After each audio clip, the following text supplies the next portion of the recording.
This is Fifth Recovery, episode 4. Let's start. So this week in trauma therapy, my homework is to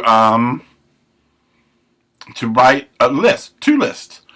A list of the 10 best things that have ever happened to me, and a list of the 10 worst things that have ever happened to me.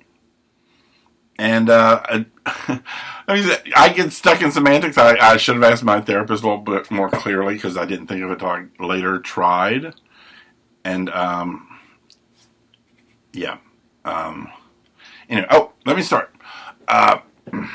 Start with my things that I'm thankful for from December. Wait, the first one? Yeah, we did that one. From December 9th, 2001. I'm thankful for slutty boys, sex toys, days off, movies, and music. Slutty boys. I was clearly working at Second Skin that time, and there was lots of sex and wild. I've had some of the greatest jobs, like, with some of the craziest stuff that happened, like, from working at the toy store to the, to working at all the photo labs. And working at Second Skin. I mean, that was so much fun. Crazy. Anyway, so there are the 10 best things and 10 worst things. The first thing, I decided to go like best first. I'm going to try to get the best out. And I still don't think I have 10 yet. But the first thing is on my billboard wedding. I got married on a billboard. However you want to put that, I won, because that's the thing I keep going over in my head. What's the difference between something that happened to me as opposed to something I did, And getting married on a billboard is like, actually, that's something I did. But what happened to me was that I won. I had no control over winning. So it's I go crazy with little semantics in my head when I get thinking therapeutically. Anyway, so married on the billboard is definitely the first thing that comes to my mind. And I met my partner on a nature trail. Because that was a great thing at the time. Even though he now says he didn't actually want to marry me. And I'm fucking heartbroken and gutted and hurt as a result of that initial meeting. That meeting was amazing. It was amazing. And there's a whole thing now about people's meet cute. Like the meet cute story. That's another reason that it's hard to give up on this relationship. Because let me give you our meet cute. So I was I am very indoors. I'm not in for camping, hiking, I prefer the indoors. If I could, I would live in a mall. But anyway, our meet cute. I was dating another guy, and he was a member of the Radical Fairies. Look it up. They're gay men who are generally a little more spiritually focused. And there's a compound in Short Mountain, Tennessee, where there are certain people that live there all year round, but certain holidays are very big, and the big day is May Day. That's their biggest celebration because it's spring, and it's a fertility ritual, blah, blah, blah. So I had a partner, I had a boyfriend at the time, and he talked me into it. He was like, told me how great this is, and it's so amazing, and it's so, he sold me on the costuming idea because, I've got my clown side. And he knows I love to show off my clown outfits. So he talked me into it with that. And with that, I was like, I had this whole like, if you're gonna take me to the woods with a bunch of fairies hanging out in the woods, bring it. I'm going to take my weirdest clown and just take it to him. So and I did. I got dressed up in clown every day that I was there. Every morning I woke up and got some sort of clown. And at that time, I still had all these strict rules, weird rules about my getting dressed as a clown. And one of the rules was I never would show human flesh while in clown. I wanted it to be like, you never saw any part of a human. No flesh at all. No flesh, no hair. I want it to look like I'm not really human. If somebody's like afraid of clowns and they're looking for a little kink, I used to be. That week I kind of pushed my boundaries in what I will accept in a clown. But our meet cute, we got there, as we said, and we got there at night. We slept in the tent, and got up the next morning, and I did what I said. I got up in the morning, I took the little shower in the little bathhouse place, and I got in clown drag, like first thing.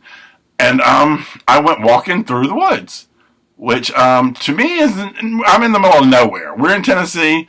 Although, yes, it's a compound. There are people living on this land, and there's like little tents set up everywhere because, it's a celebration and people have come for all. To me, I'm in the middle of nowhere. I'm like in clown drag, in nature, in the middle of nowhere. And up the trail, I see coming towards me another clown.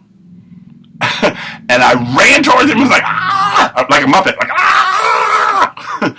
And I just hugged him. I was like, ah, so good.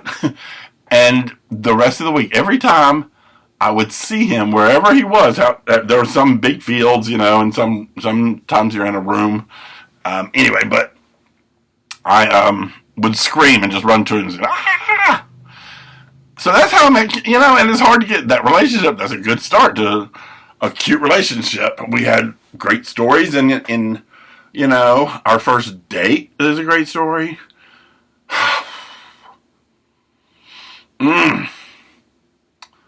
So, and our wedding, the wedding that we actually had, we were planning on, the initial plan was to have an actual legal wedding, a quiet little ceremony. At least that was my plan. I thought he was in on this plan, but I don't know. Did he ever really? Anyway. So the initial plan, I thought, was have a little legal wedding in our backyard, like quiet with just the closest people that were, like a 10, 20 person wedding. Then we were going to go on the cruise that was, his brother had kind of planned for for my partner's 50th birthday.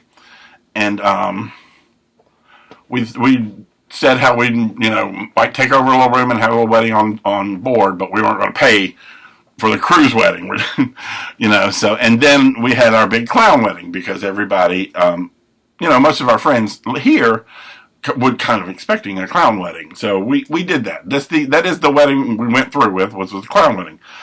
I was in a bad place that night. I looked amazing, but, I was heartbroken that night. And it was one of those things that when I look back at it, I was like the clown everybody's looking at, glamorous, and I was like crying inside and trying to yeah, there's pictures. I mean, there's so many pictures, there's videos. Our wedding, okay, we knew we were going to have a clown wedding. Let's talk about the wedding. the good part of that wedding. We had that wedding, and I knew we had rented the theater, the Always Lounge. We rented the theater, and so it was going to be done, and we were going to have a clown wedding. That's all we knew. That's all we knew going into it. We're going to have a clown wedding. I don't know what that means, but how do we have a clown wedding? And I thought on it for months. I really struggled over what's that going to look like? It's got a clown wedding. It has to be something. It can't just be two people dressed in clown. Anyway, the stroke of brilliance I had was that the way to do a clown wedding. The best. If anybody wants to copy this, if there are other clowns trying to throw clown weddings, copy this idea. I give it to you because it was brilliant. So we're thinking, what are we gonna do? What's a clown wedding look like? So the decision became, and as soon as I had the thought, that's it, was that we were going to do the thing where you all walk in. Dun, dun, dun, dun. We had a friend of ours who's a horn player who would play the horn as we came in, and we would come in with our little officiant, our friend, a religious person of ours that was the officiant, and I think it was just us. There was us, the horn player, and our officiant, and we would all kind of walk up there, and then just get up on stage, turn around, and the officiant would be like, "We are gathered here today to bind two clowns in love. If anyone has a a reason they should not be married, please speak now or forever hold your peace." And then what we have one of our performer friends who does like burlesque or something would go, "Wait!" And we had it turned out so that people knew who would win. But each person would go, "Wait!" And they would come up and do, I think the first thing was a belly dance, I think. And she did a belly dance, and then she was done. And then we like went down and went a little bit faster.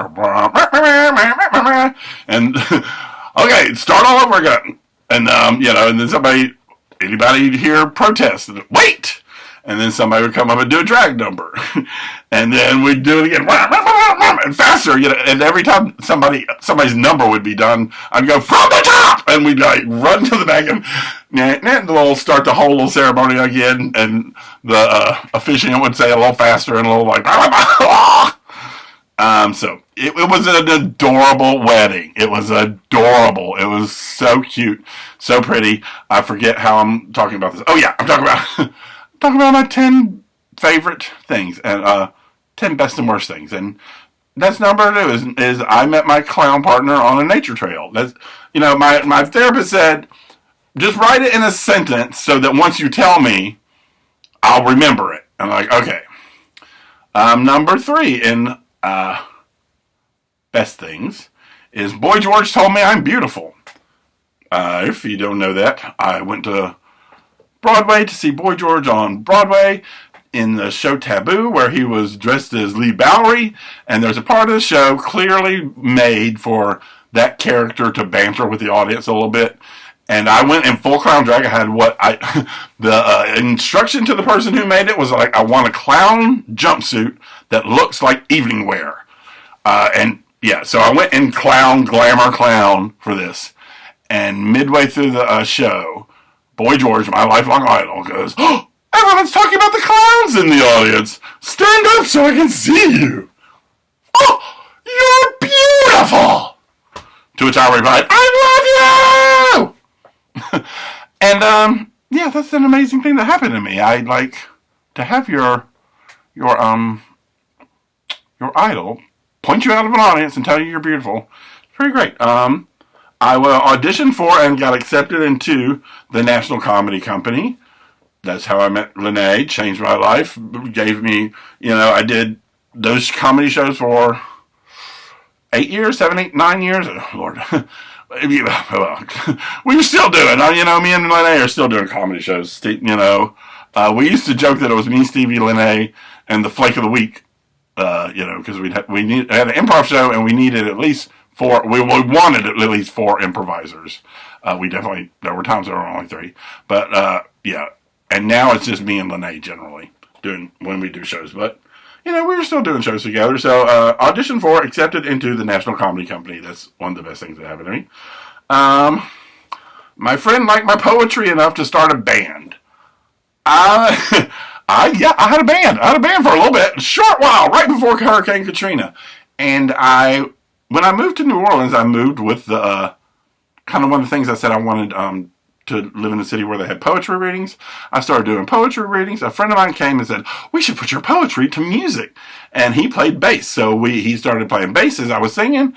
And the crazy part is that there's a very well known gay folk duo called Pistol Pete and Popgun Paul, who I'd seen. They're amazing. And Pistol Pete and Popgun Paul came and saw me and Jonathan at Howling Wolf open mic night, and Pistol Pete became part of my little group. We were called Marshmallow, and we put on maybe 5 shows, at least 3 that I can clearly remember, and I think there were 2 or a few more in there. Right before Hurricane Katrina, and both of them, Jonathan and Pete, are gone. They moved. Pete's in New York. Jonathan's, he moved to few different states. I don't even know where he is anymore. But, so I lost my band. Oh, next thing. Finish it out. Because I'm almost done. Time. I got an email and signed copy VHS from Tammy Faye. That was a big one. I met Venus.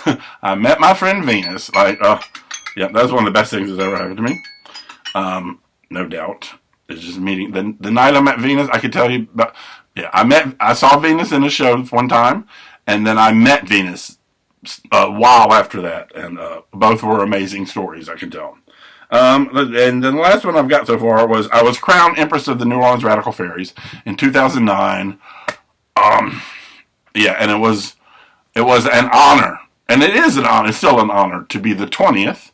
I think we're up to 32 now or something. 2009. Yeah, we're up to 30. Yeah. Anyway, I'll see you next time. Change is good. Transition is hard. And when life seems most complicated, is exactly when you should stop and say thank you.